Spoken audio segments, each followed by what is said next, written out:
Have you ever wondered what it's like to live in the Everglades? Most people think of it as a place for airboat rides, gator sightings, and nature walks, but behind the tourism, there's a long history of people who've lived in the vast wild landscape, some for thousands of years. The Everglades is more than a swamp. It's a home, and understanding what it's like to live here starts with understanding the land itself.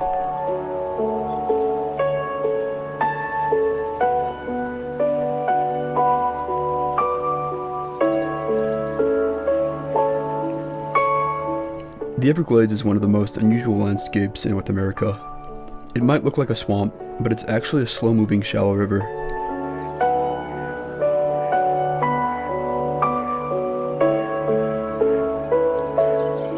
This river begins at Lake Okeechobee in central Florida and flows very slowly.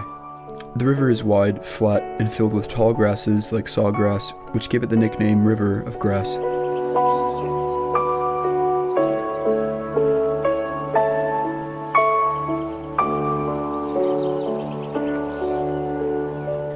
There are many different parts of the Everglades. Some areas are wet marshes, others are tree-covered islands called hammocks. There are also mangrove swamps, pine forests, and cypress domes. Because the land is so flat, just a few feet above sea level, the water spreads out in all directions that creates a watery world that changes with the seasons.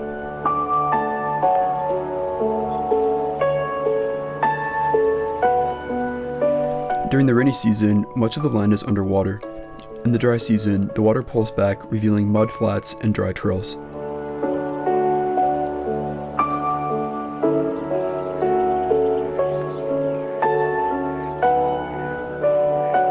For people living here, the land is always shifting. Long before highways and airboats, the Everglades was home to powerful Native American cultures. One of the oldest groups was the Coosa, who lived along the southwest coast of Florida. They didn't farm the land. Instead, they lived off the sea and rivers. They caught fish and shellfish using nets and traps. The Coosa were also skilled engineers. They built villages on top of shell mounds, big piles made from shells, bones, and dirt.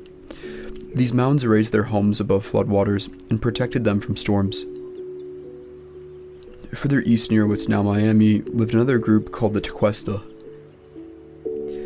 Like the Coosa, they relied on the water.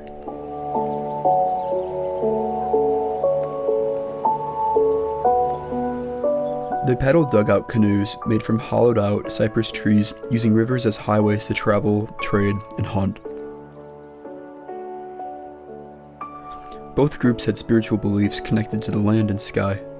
They didn't see the Everglades as a dangerous place. They saw it as a home.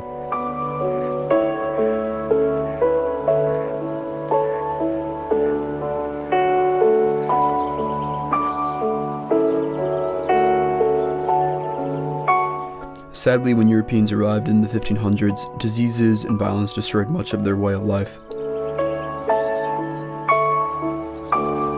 By the 1700s, both the Coosa and the Tequesta were gone, but they were the first to live and understand the Everglades. After the original native tribes disappeared, new groups came into the Everglades. In the 1700s and 1800s, the Seminoles arrived. They were made up of Creek Indians from the north and escaped.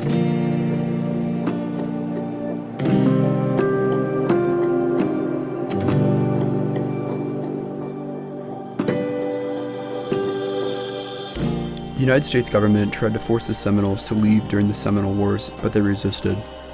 They knew how to survive in the wetlands.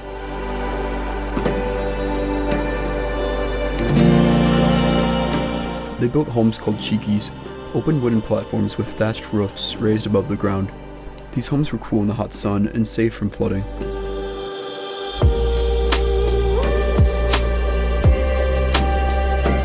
The Seminoles fished, hunted, and grew small crops. They also learned how to move quietly through the swamps and live in harmony with the land.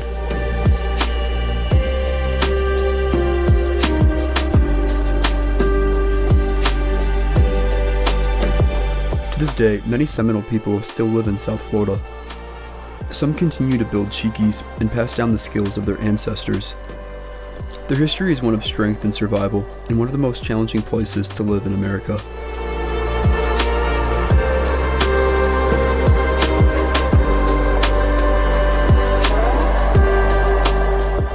In the late 1800s and early 1900s, things started to change.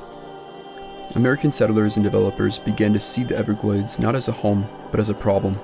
They believed that the swampy land was wasted space, and that if they could drain it, they could build farms and towns. So they started digging canals and draining the wetlands.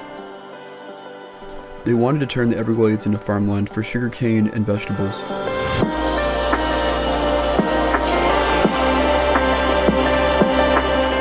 A few pioneers moved into the area and tried to live off the land.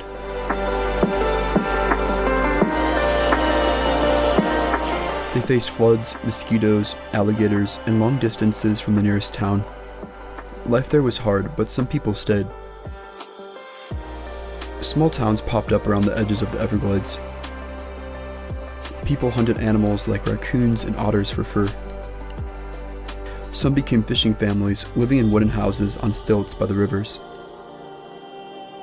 Others became known as gladesmen, loners and explorers who spent their lives deep in the wild, navigating by boat, living off the land.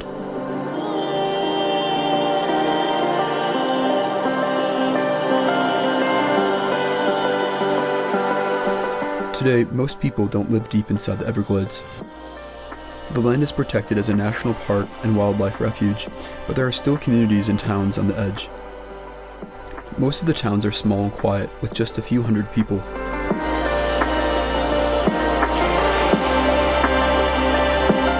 Some families have lived there for generations. Many make their living giving airboat tours, catching shrimp, or running fishing shops.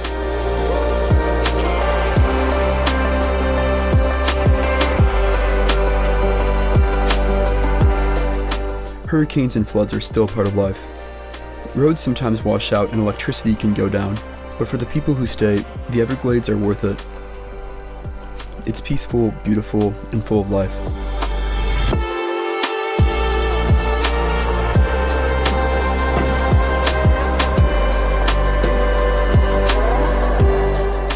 The Everglades is more than just a tourist destination. It's a living landscape with a deep human history. People have been making homes here for thousands of years. From the Coosa and the Tequesta, to the Seminoles, to the early settlers, and today's locals. Living in the Everglades isn't easy, but those who have called it home learn how to adapt to the water, to the wildlife, and to the rhythm of the land. Their stories show us that this place isn't just wild, it's alive with memory.